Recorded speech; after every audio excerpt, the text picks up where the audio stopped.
What is earnest money and how much do I need? The earnest money deposit is a gesture of good faith from the buyer to the seller in a real estate transaction. The standard earnest money deposit is 1% of the purchase price. Now, there is no definition of this anywhere where it says that this is the mandatory or required amount, but that's what we commonly see as a good earnest money deposit amount.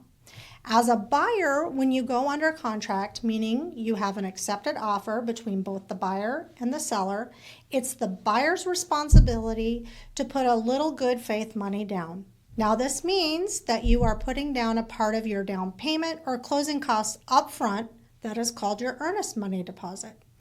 For example, let's say you are planning on putting $20,000 down on the purchase of your home and you are buying a $500,000 home. So on your accepted contract of $500,000, you would deposit your $5,000 earnest money deposit with the title company as soon as you go under contract.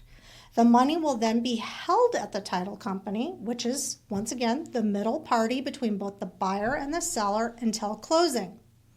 Then after you have performed the home inspection, after your appraisal has come back at value, you are satisfied with all the findings and you are ready to move forward with the closing, you will bring the remaining $15,000 of your down payment to the title company.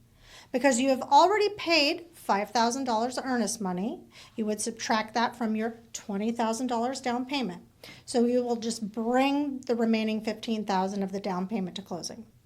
It is good to know that prior to the closing, the earnest money is fully refundable, meaning that if you go into the transaction and you just don't feel good, you do a home inspection and it turns out it's not the right house for you, and if you have to cancel the transaction within the due diligence period, you get that earnest money back.